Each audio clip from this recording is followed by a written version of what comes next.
You know what's really good? Whenever a film does a sequel, and that sequel takes the iconic, interesting song from the music from the first film, which is all haunting and, you know, impressive and shit, and then deliberately, over the end credits of the sequel, does a really shitty version of it with, like, you know, silly, crazy, stupid music shit over it. And, you know, the bit of music appears in the second one, but it just sort of appears in the background very, very lightly, but they never actually use it. Even though it's a slow building thing that's supposed to be really dramatic and badass and sort of bleak and shit. But instead they're just sticking in the background every so often, just, you know, to tease you as though at some point it's going to be actually used. Isn't that awesome? Absolutely. Lesbianism. It's an interesting concept. Yes, we always say about that. I did like the lesbian scene. Although... You've never quite found projectile vomiting as attractive as you did in this. No comment. Okay, if you are watching this and you actually clicked on a video to watch this and you're not just watching it because of some weird thing happened with your computer, you know that we watched Kick-Ass 2. Ass harder? Could be. Kick-Ass 2. Kick-Ass or Die Hard? No. Kick or ass hard. I suppose. I was thinking there should be a porn parody of this called called Lick Ass, about this young guy who was really into analingus. And his girlfriend is hot girl. And his best friend is so against analingus that he turns into a supervillain. And, you know, the supervillain even thinks that having sex with his own mother is better than analingus because he's really opposed to it, and he calls himself the motherfucker. And I'm pretty sure something like this exists, but I just came up with this on the way over. Analingus is a fun-sounding word. And activity. So, what did you think of Lick-Ass? I thought your idea was very good, but the movie itself that we just watched, I thought it... I'm going to echo what a lot of people have said. I didn't think it was as good as the first one, but it was still worth going to see. It definitely was as good as the first one, but honestly, the reason for that for me is entirely down to the choices of the way it was shot.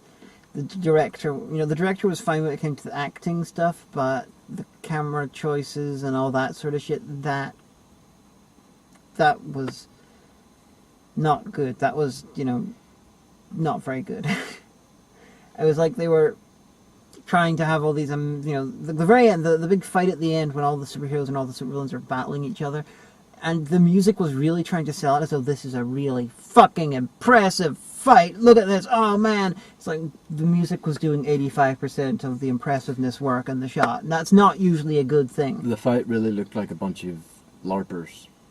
Yeah, it was, honestly, it was like if you got one of the a fight scene from like Suburban Nights or something, and then you dub on the really, really epic sort of music, and for comedic effect, and that's what it was, but they weren't going for that. It's most of my problems when I come down to just the way it was shot, the angles and stuff. And I gotta say, the guy who directed this is directing X-Force next, the next X movie after Days of Future Past, and since X-Force is apparently it's the modern X-Force, which is the X-Men who do things that the X-Men they're too nasty for the X-Men to do publicly. So it's Wolverine, obviously, and they're going to be killing things, and maybe it might actually be a 15 rated. But this guy's not a good choice. This guy was fine at writing. He should probably be kept away from cameras. It's what I call obnoxious camera work. This was any camera work that makes you think about how the camera is being used or being shot, I think, is obnoxious. This was Kevin Smith, Mallrats chasing Amy level. Kevin Smith, like with Red State, Kevin Smith actually evolved into a film director. Previously, he was a theater writer, a script writer, and a theater director who somehow got access to a camera. But this guy, yeah, he's like early era Kevin Smith before he got practice. So yeah, Spoilers. Let's say spoilers before anybody bitches. okay. Spoilers. Well, that's most of my bitches are going to be on those sort of eras. I got most of my problem, except for the green screen, that was shit and pointless and needless. Yeah. But go on. Mother Russia made the movie. Best character in this film by far was Mother Russia. Like, seriously.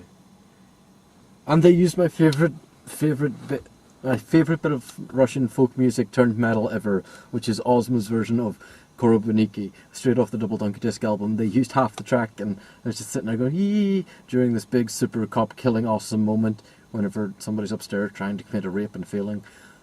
But it was really cool. And, you know, I think that was the best sequence in the movie. She's giant, she's ugly, she's got blonde hair, she wears red. You said 3 of those 4 things. You only have blonde hair sometimes. If there was a Tigwatig, someone did a recasting of Kick-Ass 2 based on Tigwatig people, I predict that I would be Mother Russia, probably. Also badass. No, there's something about large, slightly built women that does it for me. I gotta say, okay, I follow the guy on Twitter, so I recall afterwards reading that he was in this, but whenever I first saw him, I was surprised because I hadn't remembered that at that point. Andy Nyman playing the tumor. You don't know who Andy Nyman is? No, I recognized him out of stuff. Oh, good. For most of the people who are out there who are Americans and therefore probably won't know Andy Nyman, Andy Nyman is he's a magician, actor, and I think he's a theatrical agent as well. I think he managed and discovered Darren Brown, but he was in Charlie Brooker's Dead set where he played the best character, i.e. the cowardly agent guy. He was great, and he plays the tumor. This random English actor who's barely in anything, just turning up and. Kick-Ass too. Yeah, I was like, oh, good Andy Nyman. And then you got Ian Glenn turning up for some reason. Was he in the first one? Uncle Ralph guy? Who? The guy in jail. I don't recall his character specifically. Because I saw the first one ages ago and I don't recall him. It's like, holy shit, it's Ian Glenn taking a break from hanging out with Daenerys Targaryen.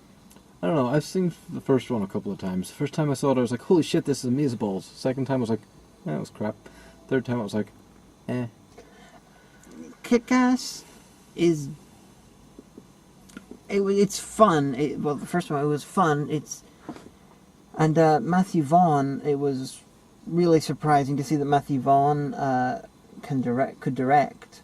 You know, he's really good visually, and okay, Matthew Vaughn started off as a producer. He produced a couple of 1990s English films and then fell into directing by accident. The director pulled out in Layer Cake, this movie with, what do you call him, Daniel Craig? And I never saw that, so Kick-Ass was the first time I saw that he directed, and it was like his second or third film. No, Stardust. But, yeah, the guy apparently had no training in it. He just fell into directing because the director pulled out and he was the producer, and he's a natural at it. So, good Matthew Vaughn. But the Colonel guy, was that Jim Carrey? Yeah. Oh. I just realised that. Jim Carrey's in this. I am stupid. So I'm thinking I'm putting this in the same universe as the Joel Schumacher Batman films, that the Riddler just went insane. Well, after the Riddler was insane in Batman Forever, he eventually got out and decided to take after Batman. That's what I'm thinking, as a little headcanon.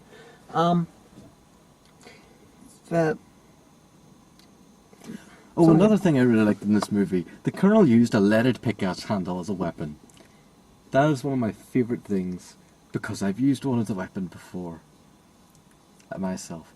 And it's basically a mace, because you remove the head of the pickaxe, you drill a big hole in the top, 2 or 3, fill them with lead. Suddenly you've got a big hefty hickory stick. Hickory stick, that sounds really cool. But you've got a big hefty hickory stick with about 3 pounds of weight in the end. It's just bang, bang. A bit like an inverse Hurley bat. Yeah. Cool. It's really it was used a lot during recent American wars when especially World War II. In America, they would go off and they'd leave obviously a few battalions at the coastline, the equivalent to the British Home Guard, and they were really underarmed. So a few very clever people started doing that with pickaxe handles, and it's a very known thing. The out of all of the homemade superhero movies, like this, fuckload. There's the most famous one's Kick-Ass, obviously. There's like Defensor. There's a bunch of other ones, but favorite is Super, done by James Gunn, who's currently directing Guardians of the Galaxy. And I really wish, just as a little joke in it, they had convinced Rainn Wilson to turn up and be an extra during the superhero fight. We just get one shot of him dressed as the Crimson Bolt, with his what do you call it, wrench, just yelling "Shut up, crime!" and smacking a guy. That would have made the film for me. Because Super is better than Kick-Ass, and Ellen Page rapes him in that. I haven't seen Super. You must. It starts off as very silly, just like Kick-Ass, and gets darker and darker and darker.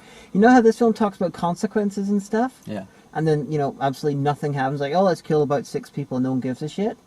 Well, they give a shit, but they don't. Nothing actually happens to the people. Apart from, some people dying. Oh, I accidentally got your father killed. But in Super, more consequence type thing.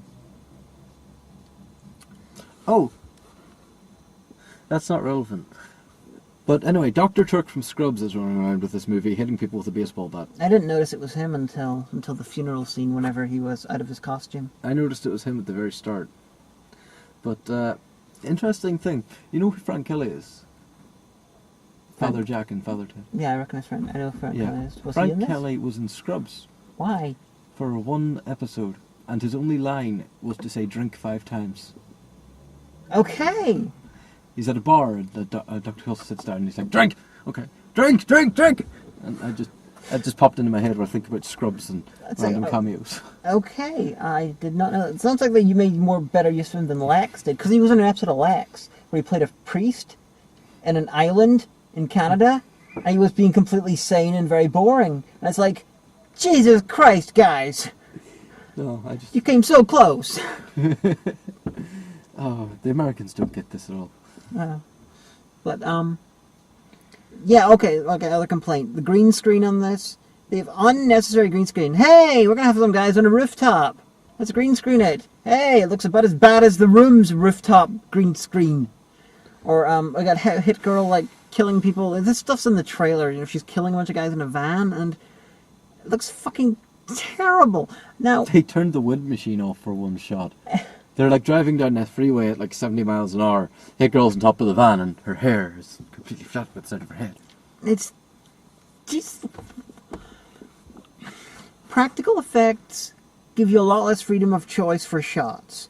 So therefore practical shots can look less energetic, judging how by the rest of the film is directed. I don't think we would have noticed. But as a rule of thumb, practical effects look better. Yeah. The film, it looks better, and whenever something impressive does happen with practical effects, you know that it was done, if not completely for real, then at least partly for real. And why the fuck did they insist on green screen for this? Yes, that was the best action scene in the film. But the guy, he deliberately crippled himself on the other ones using for his choice of shot angles, make it look stilted and boring. Why couldn't he just do the same? Why couldn't he do it practically and then have the side effect that it might look stilted and boring with practical effects? It's like, I don't understand it. I want this bit to be energetic and frenzied and amazing and brilliant, so we need green screen. Okay. Everything else is stilted and not very good. Would the final action scene have been better if you had it in green screen for some reason? Another nitpick I have is at the end, spoilers, Hit Girl takes a shot of adrenaline. A shot that looks to be at least 50 cc's of adrenaline. That would explode her heart. That wouldn't make her hyper and super fast and Neo from the Matrix shit with broken glass. That would have literally exploded her heart. Just saying. Exploding a heart is impressive, because hearts are the hardest part of the body to destroy. No, it's not a literal explosion. Like, the heart tears itself apart. It's called heart explosion. Ah. Yeah, that whole bit where she was all like, yeah, and, slicing with that glass and everything. The whole way that film was, that was directed, it was like a different film. Possibly not better, possibly not worse, just a very different film. It was almost like a big-lipped alligator moment, but then a couple of seconds later, the motherfucker falls through glass, and it's filmed exactly the same way, so, two big-lipped alligator moments right beside each other. It was filmed like A TV movie, or an asylum thing. Not a funny asylum thing, like a boring asylum thing. It was filmed like Dread 3D, while drunk, pretending to be the Matrix. And Dread set up their sort of crazy shooting and things. They didn't just throw it in there for one shot. And it's not even like, hey, we're seeing the world differently because, she's been injected with shit. Like Oliver Stone did in Alexander or whatever, but he wasn't injected, he was just wounded. No, because it was everything, even the other people fighting, not just from her perspective. Yeah, it's... and her taking a shot of adrenaline got Kick-Ass back on his feet and fighting. Yeah, and... the way it was shot, she anyway. didn't explain to Kick-Ass that stuff was adrenaline. It's last resort. He automatically thought it was cyanide or something.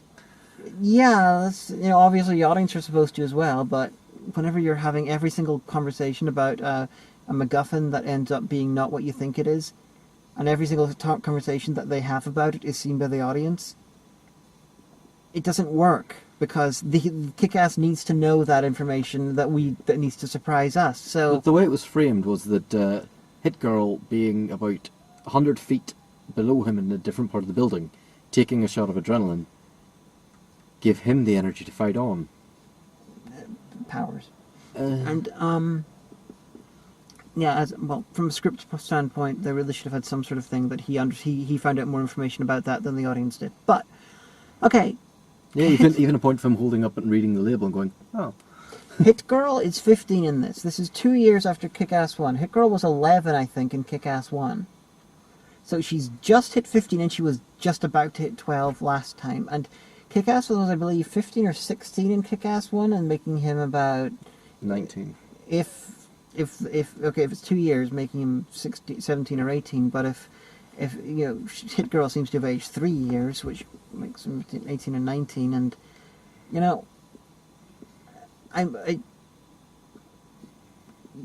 I'm not really...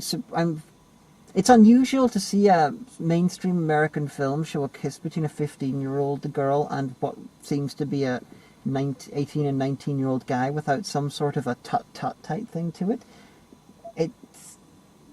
It's just... it's unusual. Yeah. I won't say it's wrong, because I personally don't believe it's wrong, but it's surprising in this kind of medium. Yeah, like possibly they may. I'm almost convinced that they made her 15 to try and make it a little bit more okay. Yeah, because I never read any of the comics, and my memory could be spotty about her age, but I'm fairly sure she's probably about 13 in the comic. Yeah. Random question: the girl that's playing her, is she 15? I don't know how old she is. She looks about the right age, doesn't she? Roughly, possibly a little bit older. I always wonder, because in Kick-Ass 1 they had that actress swearing and cursing and making overt sexual references. Why are we allowed to employ children to make these comments if we're not allowed to bring them into a movie theatre to see these comments? The same sort of thing with Kirsten Dunst in Interview with a Vampire. She had a kissing scene with Brad Pitt. She was 12. She was 12 at the time of the filming. It would have been even worse in the book. She was supposed to be 6. No, I'm talking about the 11-year-old girl in the last one shouting, "Cunt! Motherfuckers!" Yeah, I'm gonna stick a big 12-inch dick up your ass. There's no law against children saying those words. It's I know, really hard to. There's a law against them hearing it. No, it's not. It's just the rating system is not legal in the sense that they will arrest you for a child seeing the film. It's a case of the cinema signs an agreement with the ratings board saying they're going to try and keep people underneath that age in there. But it's not a legally binding thing. It's like a discussion I was having with a 17-year-old girl last week. In the UK, just for context, in the UK, the age of sexual consent is 16. When you're 16, you can sleep with anybody of any gender legally. I thought it was 17 in the UK, in the Northern Ireland. 16 in Northern Ireland. Okay. I need to know these things. But You might not want to say that sort of thing on the vlog. People might start rumours. Start away. 17-year-old girl was staying at my house. She's Michael's sister. She wasn't staying with me. And we were having a discussion about this, in that she can legally sleep with any other person over 16. In Except for Michael. Oh no, she can legally fuck her brother. There's no law against that. She can't marry him though. That she can get consent with.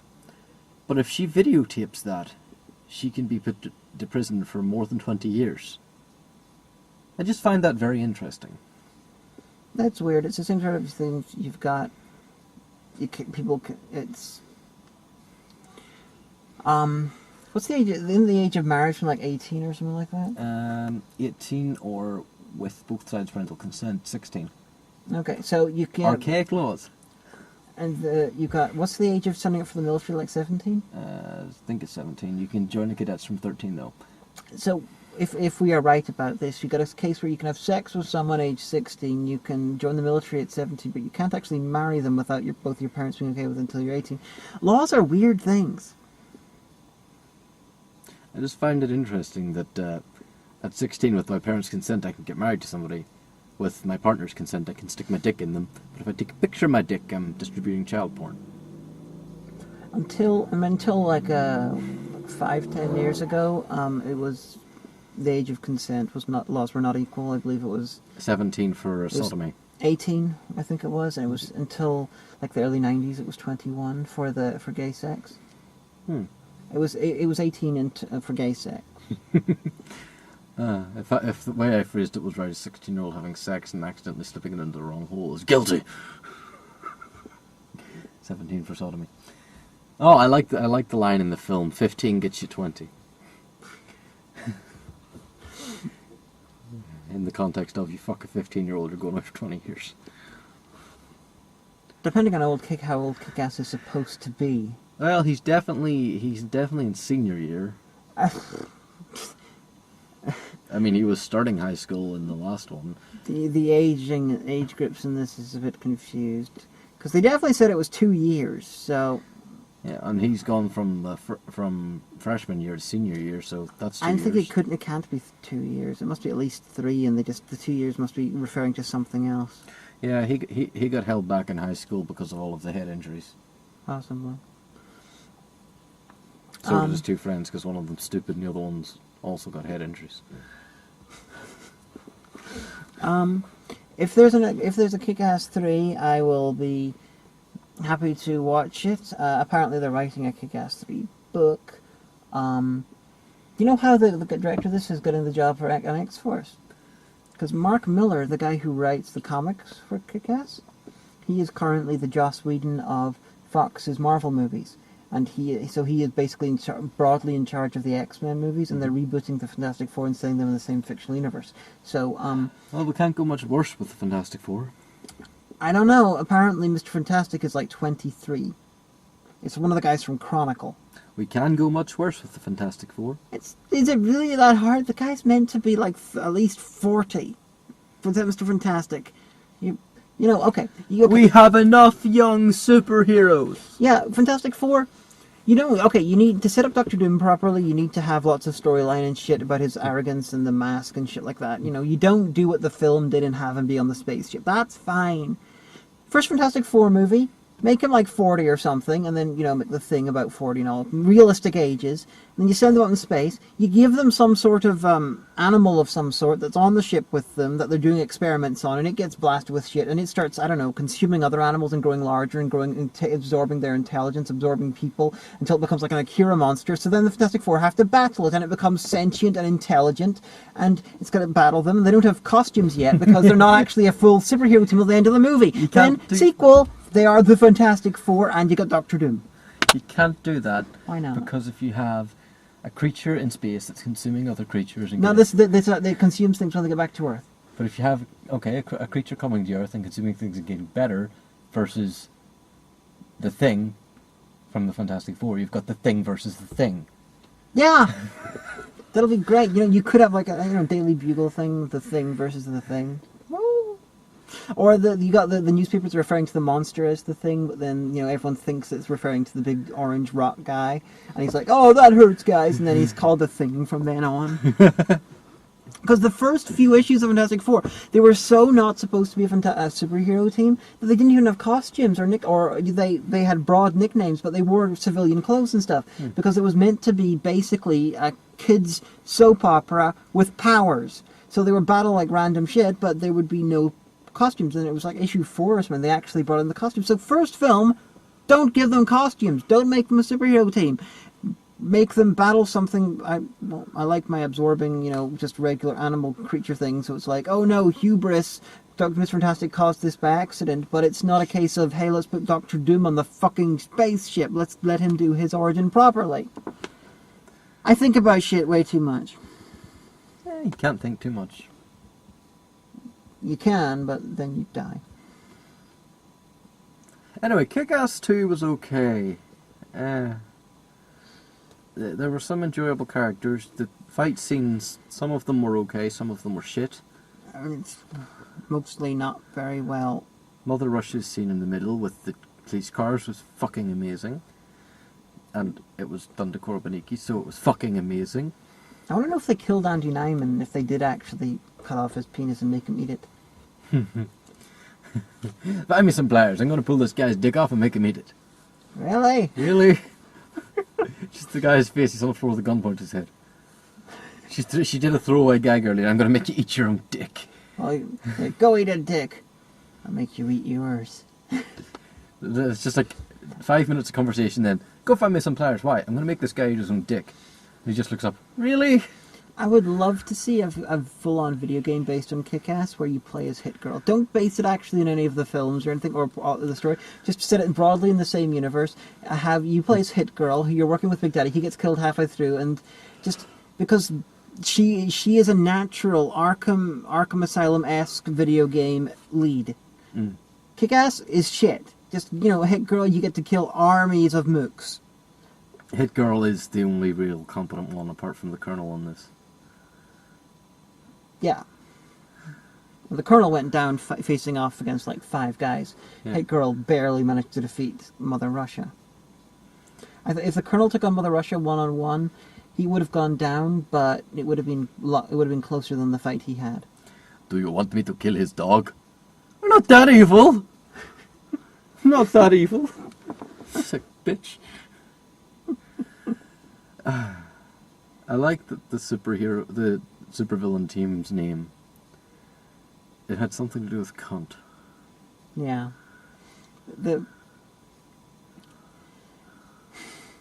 If you enjoyed Kick-Ass 1, you'll enjoy this one. It's not quite as competently made, but script-wise and character-wise, it's roughly as amusing. So, it's like a new brand of car. It's like you got a really good, a funky little car that you like, and they got a new version coming out, and it looks exactly the same, and but they got a couple of things are slightly different on it. Maybe it's a new shade of, I don't know, beige or some shit. But then it's not as well put together. The button that used to do your air conditioning now does your hazard lights. Yeah, it's not as well put together. So occasionally, the window will fall out. Oh, and John Leguizamo was in this. Love to see John Leguizamo in things. Who's he? The guy who was helping out the motherfucker who got killed halfway through. Oh, him. He's great. I love John Leguizamo. I honestly think that Puerto Rico creates some of the best American actors. Okay, John Leguizamo and Raul Julia, put them together and you would possibly have the greatest actor in history.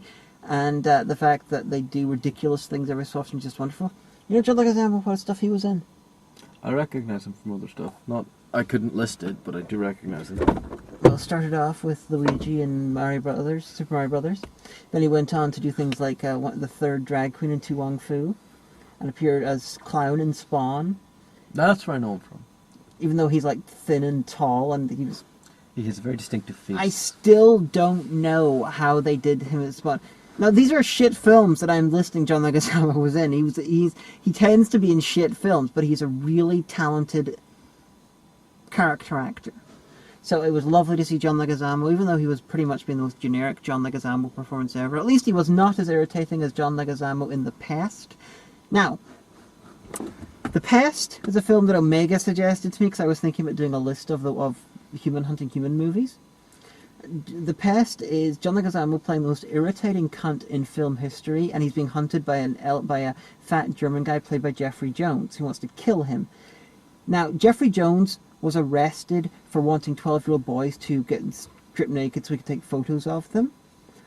And still, I want Jeffrey Jones to win over this irritating fuck. Jeffrey Jones hunting down a teenage boy, and I want Jeffrey Jones to win. Real life makes the film accidentally uncomfortable, but John Leguizamo's character is so irritating. Seriously, if you have not seen The Pest and you want to watch a film that will drive you to break your television, watch The Pest. Nostalgia Critic must watch this film at some point. Yes, he definitely watches our vlogs. I know he doesn't, but someone bother him. Tell him he will do something over the top involving screaming and possibly eating a grenade or something. Did he not already do that? Possibly, I don't know. A Minion did that once. Yeah. So yeah. Yay, John Leguizamo. Yeah. There's not too much to say about this film. Some of the weapons were ludicrous.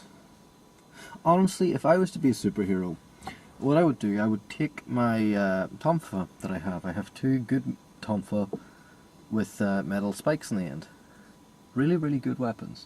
There was a couple of people with almost tonfa-like nightsticks, but they're shite. They're the wrong length, the wrong width. They're just awful. I'm very fun with a tonfa. Don't take a sword, then you're not a vigilante. You're just a crazy guy with a knife. Don't take guns if you're trying to be a superhero. It's stupid. But, you know, if you want to be sort of an anti-hero murdering bitch like Hit Girl, that's okay. But the weapons in this that the superhero people were using, apart from the Colonel, were ludicrous. Yeah, that's what they were going for, though. Apart from the brick in the bag, that was awesome. It's very Northern Irish. It is. There used to be a thing where I grew up that everybody, there was always a comment going on about your granny keeps a brick in her bag. And it was literally about hitting people around the head with her handbag. It was like a common thing. You know what would be a very, very useful weapon to take someone down that would be very, very, very easy to disguise? Blackjack? It's blackjack. Bag of lead shot. No, I'm thinking something you can pick up literally in a supermarket in the news. Table leg? No, get a mug? No, get a roll of cling film. Whenever they're rolled up, they are hard, they are light. They are solid enough that you could probably knock someone out with them. And it's entirely, and you know, if theoretically then afterwards, if you kill the guy, you could wrap them up in it, too. Well, theoretically, I do have training in how to kill somebody with a newspaper. Yeah, that's called watching Alien. No, that's called 6 weeks of self-defense training, where our topic was improvised weaponry. But you know, cling film. Well, you know, as a child, you know, I was like, if you got all the stuff wrapped around it, or at least get a half of it wrapped around it, you know, it is severely. It's like a metal stick, but it is incredibly light. Yeah. It is something you'd need to get a good swing with, though. Although for a bar choke or something, that'd be fantastic. Yeah. I prefer weapons with a bit of clout. I was just thinking about something that can be hidden very easily. But anyway, we're going to discuss more of this on the way home. One thing. Why do people like The Conjuring? Stop being cunts.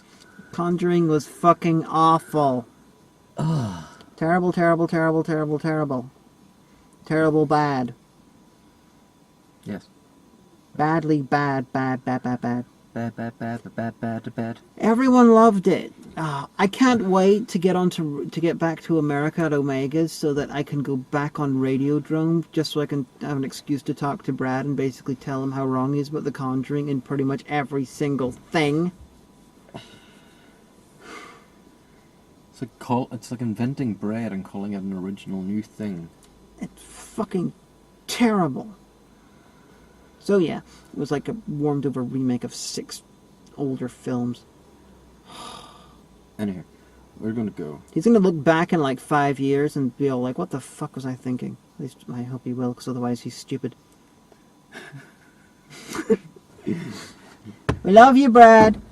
Night, folks.